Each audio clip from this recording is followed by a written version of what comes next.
आज का टॉपिक है डिस्कशन का हाइपोथायराइडिज्म। तो हाइपोथायराइडिज्म कब होता है? हाइपोथायराइडिज्म दो कंडीशन में होता है, या तो ग्लैंड में इटसेल्फ थायराइड ग्लैंड लैरिंक्स के ठीक नीचे होती है, बटरफ्लाई शेप की होती है, नेक में ये होती है, या तो इसने T3 T4 निकालना कम कर दिया है, किसी की वजह से कोई एनॉमली हो गई है या कोई इन्फेक्शन हो गया है जिसकी वजह से T3 T4 निकलना कम हो गया, तो हाइपोथायराइडिज्म हो जाएगी।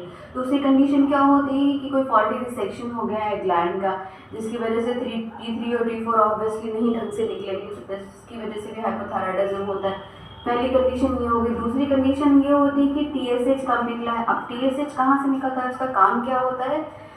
तो थायराइड ऐसे काम करती है कि एक ब्रेन में सेंटर होता है hypothalamus. Hypothalamus thyrotropin releasing hormone release करता है, जो कि एंटीरियर पिट्यूटरी को बोलता है कि आप TSH रिलीज करिए। अब ये TSH ही थायराइड ग्लैंड को बोलता है कि आप T3 T4 निकालिए, और इसी में C सेल्स होती हैं जो कि कैल्सिटोनिन को रिलीज करती हैं। और कैल्सिटोनिन क्या करता है? कैल्शियम प्लस फॉस्फेट के लेवल को बॉडी में मेंटेन करता है। अब ये क्या करते हैं? ये दोनों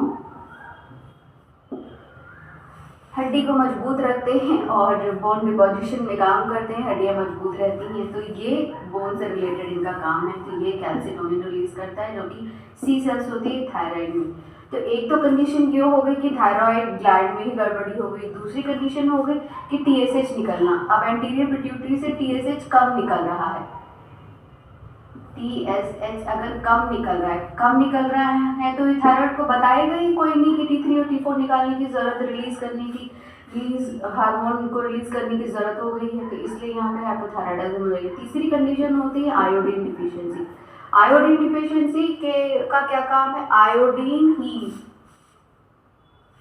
T3 और T4 को काम में लाता है। T3 और T4 को काम में लाता है। जब आयोडीन उसे फूड डाइटरी इनटेक आयोडीन रहेगा सफिशिएंट, तो T3 और T4 काम में आएंगे। अब जब इसी का डेफिशिएंसी हो गई है तो हाइपोथायराइडिज्म भी हो जाता है। जैसे कि विटामिन डी के लिए विटामिन डी डेफिशिएंसी जब हो जाती है तो रिकेट्स हो जाता है बेस्ट। और रिकेट्स में क्या होता है? कैल्शियम और फॉस्फेट दोनों का लेवल कम होता है, तो इन दोनों का लेवल को काम में लाने के लिए विटामिन डी ज़रूरी होता है। उसी तरीके से T3 और T4 को काम में लाने के लिए आयोडीन ज़रूरी होता है। तो ये कंडीशन हो गई कि कब कब ये हो सकता है।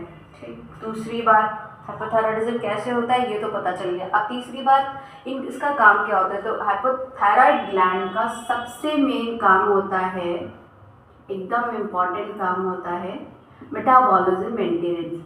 अब मेटाबॉलिज्म क्या होती है? मेटाबॉलिज्म का मतलब होता है कि जो भी हमने खाना खाया उससे जो भी हमारी सेल्स को एनर्जी मिली, दैट इज कॉल्ड मेटाबॉलिज्म। मतलब कि हमने जो खाना खाया उससे जो भी एनर्जी जनरेट हुई थ्रू ग्लाइकोलिसिस या और भी केमिकल प्रोसेस के थ्रू, और हमारी सेल्स को एनर्जी मिली, तब हमारी बॉडी काम में आई। तो this is all about metabolism. तो इसी को मेंटेन करना काम है थायराइड ग्लैंड का। अब जब इसकी कमी हो जाती है थायराइड ग्लैंड, हाइपोथायराइडिज्म हो गया, तो ऑब्वियसली मेटाबॉलिज्म कम हो जाएगी। अब मेटाबॉलिज्म जब कम हो जाएगी तो इससे रिलेटेड जितनी भी चीज़ें हैं सब कम हो जाएंगी। तो इनके सिम्टम्स पे क्वेश्चन आता है हाइपोथायराइडिज्म। ठीक है, तो जब मेटाबॉलिज्म कम होगी तो सब कुछ कम हो जाएगा, यानी कि हाइपोग्लाइसीमिया, हाइपोनेट्रीमिया। हाइपोनेट्रीमिया का मतलब होता है सोडियम का लेवल बॉडी में कम हो जाएगा। सोडियम का लेवल बॉडी में क्यों कम हो जाएगा? क्योंकि रीनल फ्लो कम हो गया है, तो सोडियम जो बॉडी से रीअब्सॉर्ब होता है तो वो नहीं होगा, तो इसलिए सोडियम कम हो जाएगा। अब सोडियम कम हो जाएगा तो एक कंडीशन इसकी वजह से पैदा हो जाती है पफीनेस, या उसको कहते हैं मिक्सिडिमा। तो बेसिकली आंखों के चारों तरफ हो जाता है, इसीलिए इसे ऑर्बिटल मिक्सिडिमा भी बहुत कॉमन कहते हैं।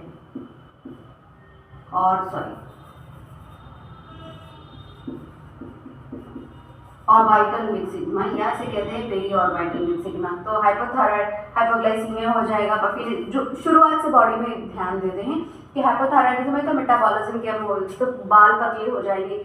ये स्पेसिफिक क्लिनिकल फीचर्स हैं जिन पे क्वेश्चन पूछा गया है कि थिन हेयर, ठीक है, वीक नेल्स, ब्रिटल नेल्स, इन सब पे क्वेश्चन डायरेक्टली पूछा गया कि ये सिम्टम्स हैं तो कौन सी डिजीज़ एक्सपेक्ट कर रहे हैं।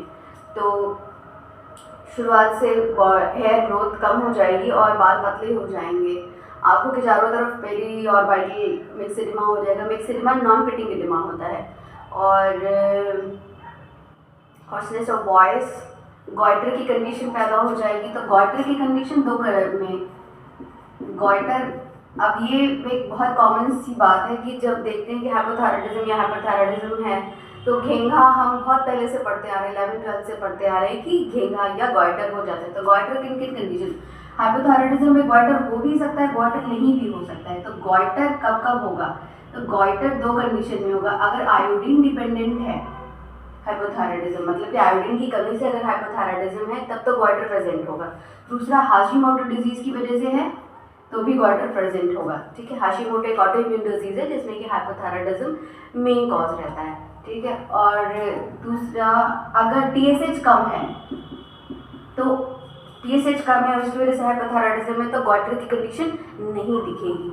दूसरा एक और है, दूसरा कंडीशन याद नहीं आ रहा है, मतलब दूसरा एक ये है कि अगर ये ग्लैंड डिस्ट्रक्शन है या ग्लैंड में किसी तरीके से कोई कमी आ गई है तो उस वजह से भी अगर हाइपोथायराइडिज्म है तो गॉइटर नहीं होगा। आयोडीन डिफिशिएंसी और हाशिमोटो डिजीज, तो पहले कहते थे ना कि एक ऐड भी आता था कि नमक खाइए, आयोडाइज्ड नमक, आयोडीन युक्त नमक खाइए, नहीं तो खाना बनाने वाली महिला को शायद गॉइटर काफ़ी होता है, ऐसा कोई एक ऐड था जो बहुत अच्छे से याद नहीं आ रहा है, लेकिन ऐसा एक ऐड था। तो ये हो गया। अब गले पे आए तो थायराइड गॉइटर की कंडीशन आएगी। गॉइटर की कंडीशन किन किन में आएगी ये भी बता दिया है। उसके बाद क्या है, गॉइटर के बाद आता है एनीमिया, पूरी बॉडी में एनीमिया हो जाएगी। और ब्रेडिकार्डिया, चेस्ट पे आते हैं तो ब्रेडिकार्डिया, और ब्रिटल नेल्स, और वीकनेस, और कोल्ड इंटॉलरेंस। कोल्ड इंटॉलरेंस क्यों होगा, क्योंकि मेटाबॉलिज्म कम है। मेटाबॉलिज्म कम है तो जो भी बॉडी हीट जनरेट करेगी वो कर ही नहीं रही है, तो कोल्ड इंटॉलरेंस, ठंड काफ़ी ज़्यादा लगेगी, वेट लॉस हो जाएगा, वीकनेस लगेगी, फटीग लगेगी, ब्रिटल नेल्स हो जाएंगे, और ब्रेडिकार्डिया, हाइपोग्लाइसीमिया, मेरे ख्याल से और कुछ नहीं बचा है। तो अगर ये सारी चीज़ें तो याद रहेंगी, लेकिन इन शॉर्ट जब भी कभी बैठे तो हाइपोथायराइडिज्म कैसे याद आएगा।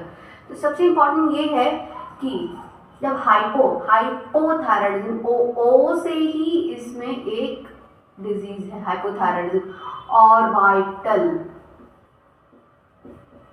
Vital mix oedema. हाइपोथायराइडिज्म को मिक्स एडिमा करके भी एक क्वेश्चन आया हुआ है, वो क्वेश्चन भी मैं देख लेती हूँ अभी। तो हाइपोथायराइडिज्म, ओ से ही यहाँ पे आया है हाइपो, क्योंकि थायराइडिज्म में तो इटसेल्फ एक डिजीज है, डिफरेंशिएट होता है हाइपो और हाइपर से। तो हाइपो ओ से आता है और वाइटल मिक्स एडिमा। और दूसरी बात ये याद रखनी है कि इसका काम क्या है कि मेटाबॉलिज्म को कम करना। अब मेटाबॉलिज्म कम होगी तो इससे रिलेटेड सारे सिम्टम्स याद आ जाएंगे, और वाइटल मिक्स एडिमा पे डायरेक्ट क्वेश्चन पूछा गया है। So that's all for hypothyroidism. Hope it's clear. Like and subscribe my channel to boost your